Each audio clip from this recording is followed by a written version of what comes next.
corporate Democrat extraordinaire, Senator Cory Booker, did some grandstanding after President Shithole made his now infamous shithole comments. Let's watch this and then we'll break it down. This idea that the commander-in-chief of this country could, with broad brushes, talk about certain nations and thus cast a shadow over the millions of Americans who are from those communities. And that you could even say in your testimony the Norwegians were preferenced by him because they're so hardworking. I didn't. Excuse me, let me finish. Happy to. Let me just draw a connection of why that matters. I'm sure you remember the 6 words from our president, the 6 words that he said after Charleston, Virginia last summer. People marching with tiki torches and hate, when he said there are very fine people on both sides. Very fine people on both sides. When the commander-in-chief speaks or refuses to speak, those words just don't dissipate like mist in the air. They fester. They become poison. They give license to bigotry and hate in our country. I know you're aware of a 2017 GAO report that found, and I quote, out of the 85 violent extremist incidences that resulted in death since September 12, 2001, far right-wing violent extremist groups were responsible for 73%. When ignorance and bigotry is allied with power, it is a dangerous force in our country. Your silence and your amnesia is complicity. Right now in our nation, we have a problem. I don't know if 73% of your time is spent on white supremacist hate groups. I don't know if 73% of your time is spent concerned about the people in fear in communities in this country, Sikh Americans, Muslim Americans, Black Americans. The fact pattern is clear of the threats in this country. I hurt. When Dick Durbin called me, I had tears of rage when I heard about his experience in that meeting. And for you not to feel that hurt and that pain and to dismiss some of the questions of my colleagues, saying I've already answered that line of questions when tens of millions of Americans are hurting right now because of what they're worried about what happened in the White House. That's unacceptable to me. There are threats in this country. People plotting. I receive enough death threats to know the reality. Kamala receives enough death threats to know the reality. Maisie receives enough death threats to know the reality. And I've got a president of the United States whose office I respect, who talks about the countries of origins of my fellow citizens in the most despicable of manner. You don't remember. You can't remember the words of your commander-in-chief. I find that unacceptable. Mr. Chairman, I'm grateful to be on this committee. I'm more than ever today happy I am here. Thank you. Thank you. Senator Graham. Sir. Let me tell you about the Kyle rule of politics. The Kyle rule is as follows. Whenever a politician does a grandstanding speech or really goes hard in an interview, and it's not specifically policy related, they're doing it to score political points, but also to try to distract from their failures on actual policy.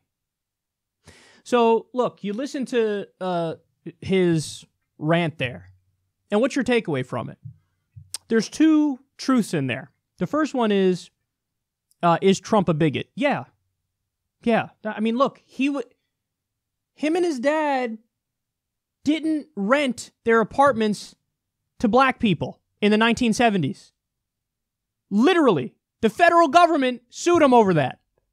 So they did classic redlining. That's racist as racist can be. Trump said during the election, we need a total and complete shutdown of Muslims coming into the country. That's the definition of bigotry. Stop all Muslims coming in the country, even to the point where he said, Muslim American citizens who are overseas, you don't let them back in the country. So they're all the same. They're all close enough to Al-Qaeda. Yes, of course that's bigotry. So is Trump a bigot? Yes. Conversation over. There's no need for further discussion. We got it. He's a bigot. Yes. And then the other truth in what he's saying is, right-wing terrorism is a big threat. Yeah, you're right. There's been studies that show exactly the fact he pointed out, that most terror attacks in the U.S. are actually perpetrated from right-wing terrorists. Now, of course, what he's saying is a little misleading because there's a much larger overrepresentation of right-wingers in the country than, for example, Muslims. So the fact that there's more right-wing terror attacks is not a surprise because half the country are right-wingers. So there's going to be more right-wing terror attacks because there's way more right-wingers in the country. But that's me nitpicking. We put that aside. But both those points are true. Trump's a bigot and there's a right-wing terror threat. What else is he saying there? That's all he's saying. He's just saying that in a very flowery, animated way. Trump's a bigot! Trump's a bigot! Trump's a bigot and right-wing terror is a big threat. And you've disrespected people because Trump's a bigot. And you're saying you don't remember whether he called those countries shitholes.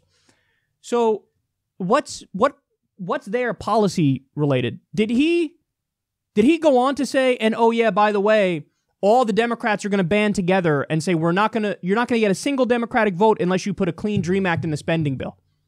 Did he say that? He didn't say that. So, but why didn't you say that? Again, if you really cared about policy and fixing these things, make that part of your rant. And that's why, at the end of it, he could say, that's why I've decided I will not stop until I convince every Democratic colleague I have to not give a single vote to the Republicans until they do a Clean Dream Act. And by the way, you can add on to that too. They need to do a Clean Act. They need to do net neutrality in this bill. They need to fund CHIP. And they need to say we're not going to cut Medicare or Social Security. That all those things need to be provisions in this bill because over 60% of the American people say that's what they want. And you could say, and to fund Puerto Rico because they got destroyed by a hurricane and we're sitting around while they still don't have full power over there. Add that. That's directly related to policy and is connected to Trump's comments. Hey, he thinks that brown and black countries are shithole countries. So here's how we're going to fight back. We're going to get a Clean Dream Act and we're going to make sure that we fully fund Puerto Rico's recovery efforts. That's what I'm going to fight for because it's related to policy. He doesn't say that. And he doesn't say that because he doesn't give a shit about policy. And oftentimes, he's wrong on policy. So, he's doing this grandstanding speech, saying Trump's a bigot, doesn't tie it into policy at all. So all you walk away from is going, oh, okay, Trump's a bigot. Yeah, we know. We knew from fucking day one in his goddamn campaign. We got it. It's not that hard, Cory. It's not that hard. Did you know Cory Booker voted for Nikki Haley to be UN ambassador?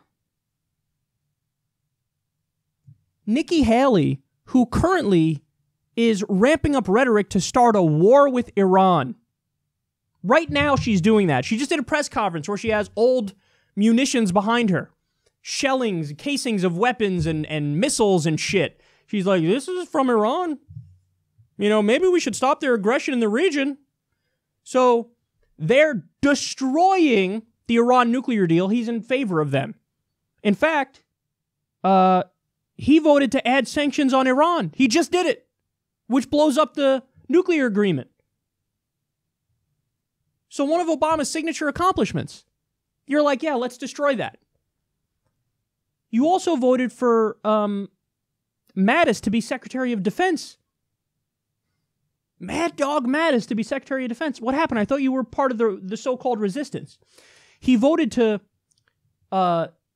he voted against reimportation of drugs from Canada, which would cut the price of your pharmaceutical drugs in half.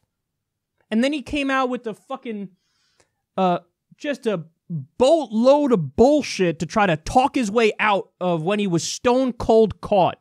And why did he vote that way? Because he's taken $300,000 from Big Pharma. Big Pharma is huge in New Jersey, which is his home state. He's taking campaign contributions from them, $300,000 worth. So he's like, yeah, I'm going to vote with Big Pharma and against regular Americans. Cory Booker takes more money from Wall Street than any other senator. Cory Booker is a staunch advocate of privatizing the public schools. He loves charter schools. Cory Booker is one of the biggest defenders of Netanyahu and the right-wing Israeli government and the occupation.